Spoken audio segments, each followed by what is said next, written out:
In the previous sessions, we have learnt about the techniques of general linear modeling and linear mixed models for longitudinal data. Also, we have only considered the responses to be continuous. In the following two sessions, we would be dealing with the technique of marginal modeling for longitudinal data. The focus of marginal modeling is to relate is to model the mean of the responses with the available covariates.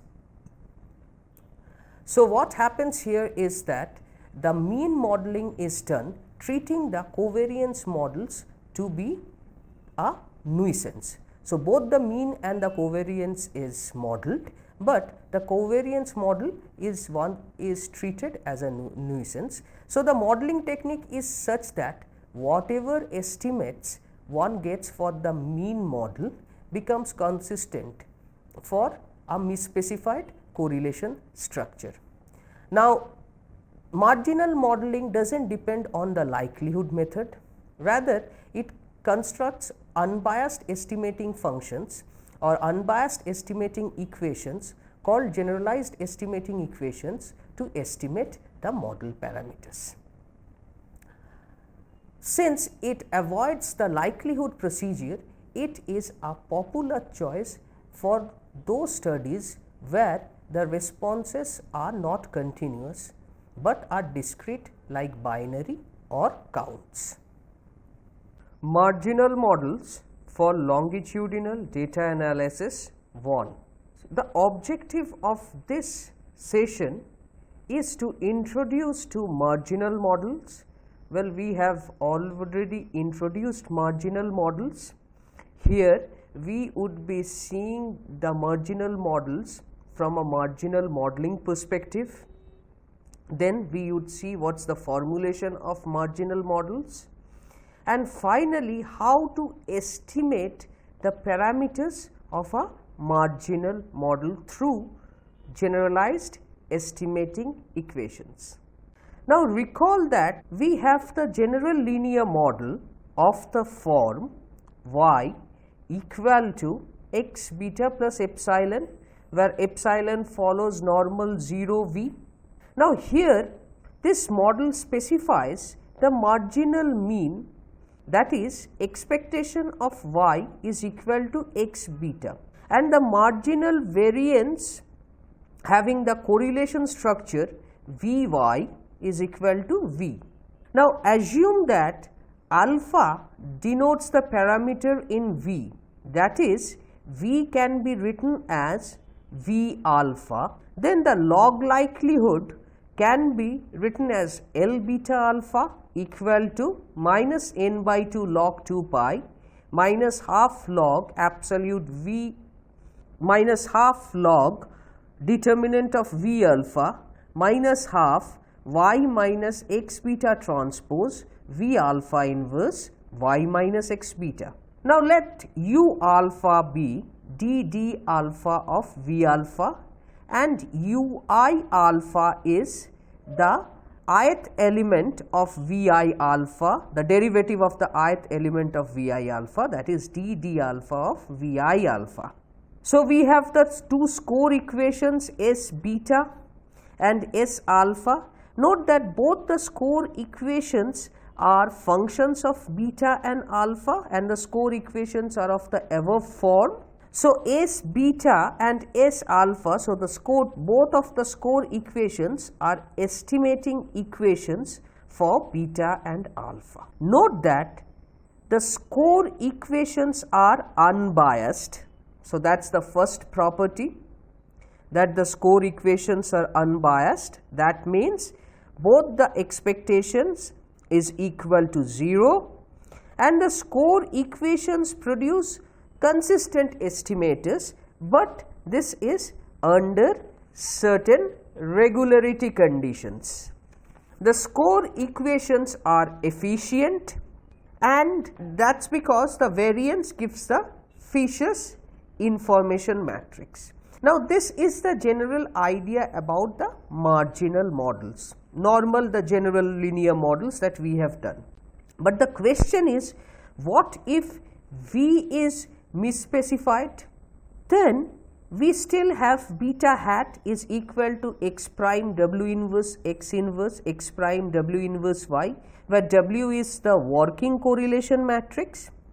So, even if V is misspecified as W, the unbiasedness of beta does not change. So, beta hat is still unbiased, but the efficiency changes, because now covariance of beta hat is not our formal x transpose W inverse x inverse x transpose W inverse x, rather than it is the form which is mentioned here. So, it is a bit of a long form, but it comes out to be x transpose W inverse x inverse x transpose W inverse V W inverse x x transpose W inverse x inverse. And obviously, we would get that form the moment we have W inverse is equal to, or W equal to V inverse, and so the middle part goes away and we have that form of the general linear model form. But it can be shown that if we replace this Vi by the variance, the sample variance covariance matrix, that is yi minus x beta hat yi minus x beta hat transpose, we get an estimate of the covariance, and this estimate of the covariance is consistent estimator. Now, this is the idea, that is, if W is a reasonable approximation of V, we do not lose much. So, if alpha is the parameter of interest, the consistency of covariance beta hat hat, that is the estimator of covariance beta hat hat, is not of any help. But if the mean parameter beta is our focus, then we can use the consistency property of the estimator of covariance of beta to full use, and this is precisely what we do in marginal models when we extend it to the case of generalized linear models. So, that is the reason why marginal models are appropriate if the focus is on population average parameters.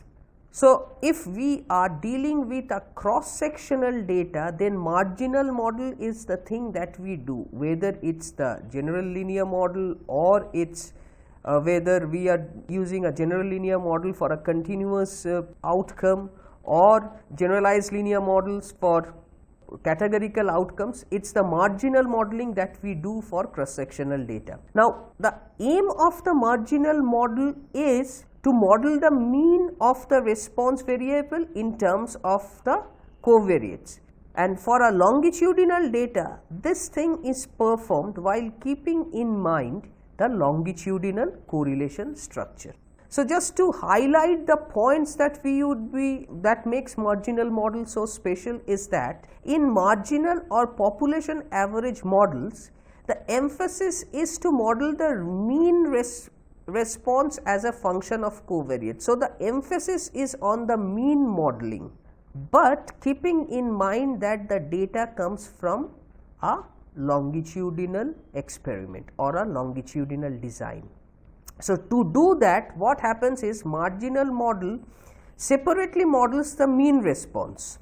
So, that is for the functional modeling of the mean and the covariates, while treating the within subject correlation as nuisance. So, it does not ignore the within subject correlation. The within subject correlation is the feature of the longitudinal data, and marginal models does not ignore it, but keeps it treating as a nuisance.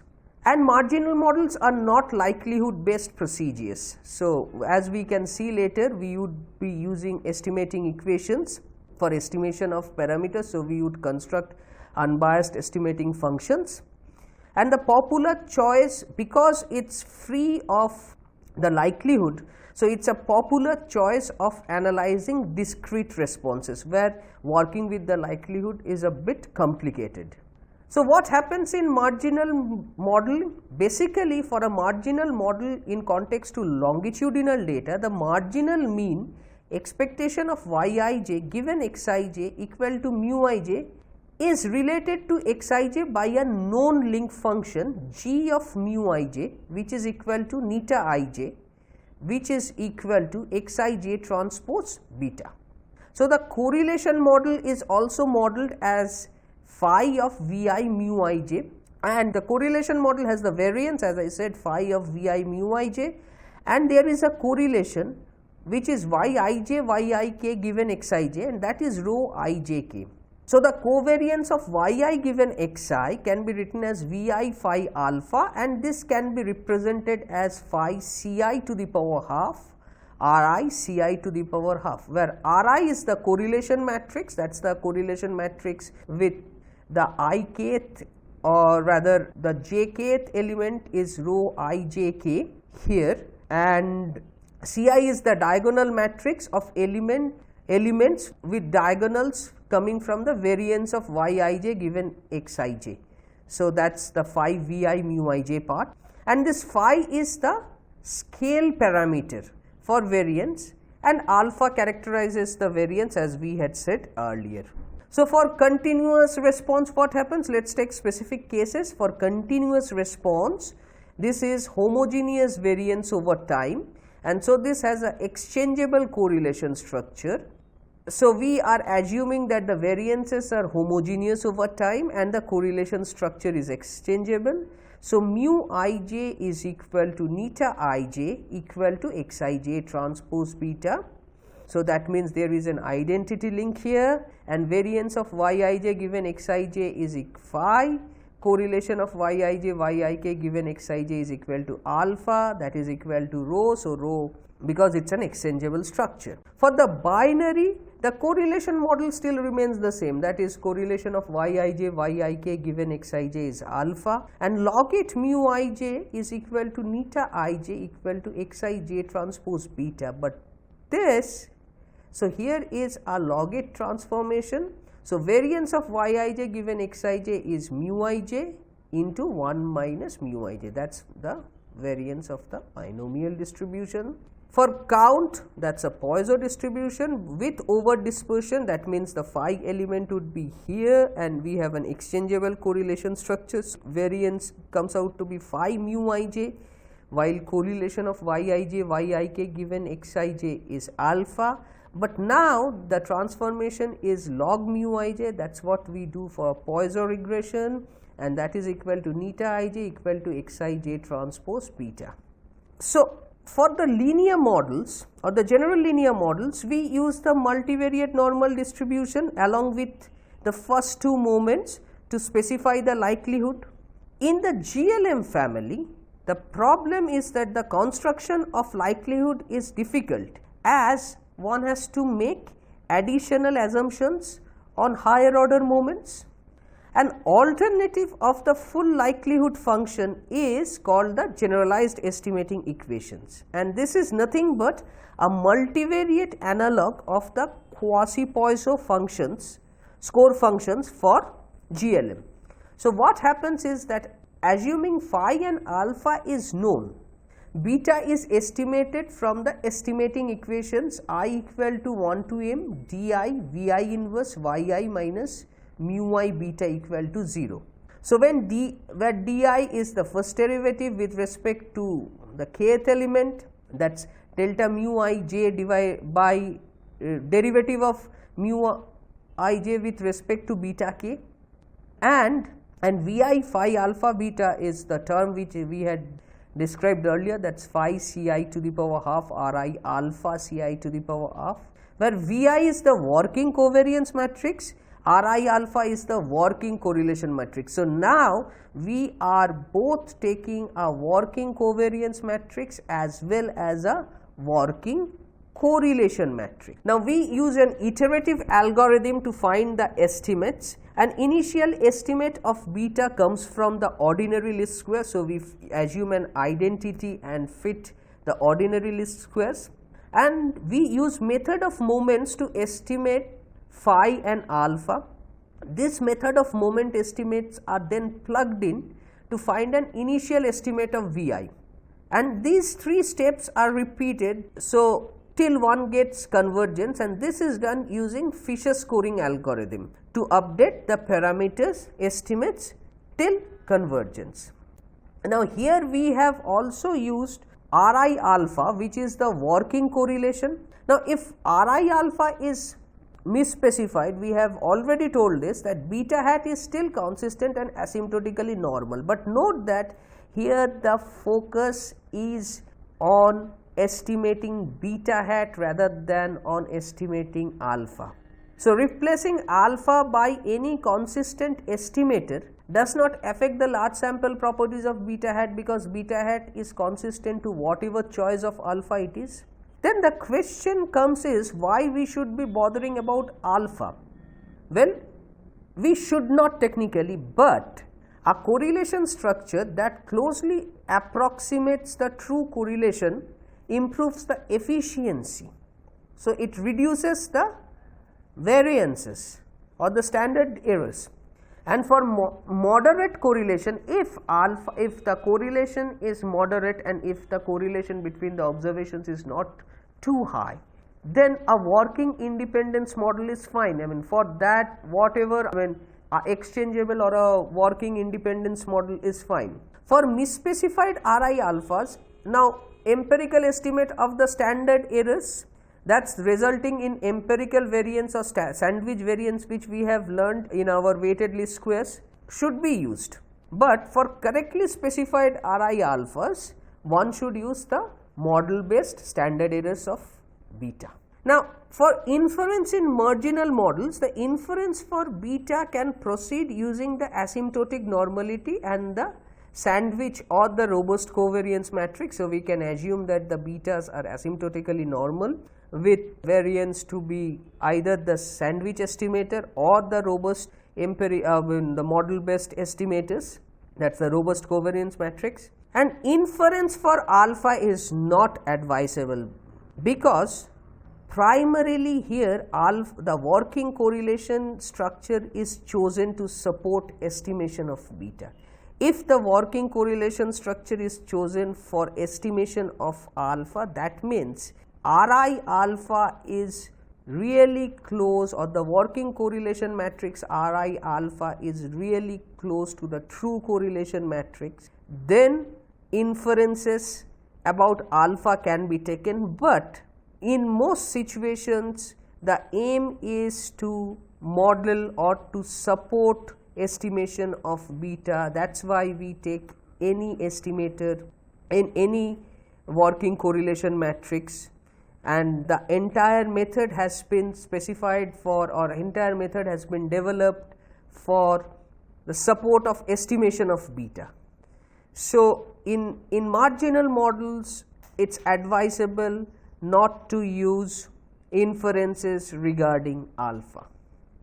In this session, we have learned the ideas about marginal modeling. We have learned how to construct a marginal model and have seen that the marginal model for discrete data is nothing but an extension of the generalized linear models in context to longitudinal data. Marginal model treats the covariance parameters as a nuisance and uses something called generalized estimating equations to estimate the model parameters. In the following session, we would be using the R package GEE to fit marginal models. So, particularly we would be using two data sets. One is our known data set, the Caesar data, which has count as its response, and another data called the crossover data, which comes from a crossover trial and has binary response as its output. So, we would be modeling both the count response as well as binary response in a marginal model framework in the next session.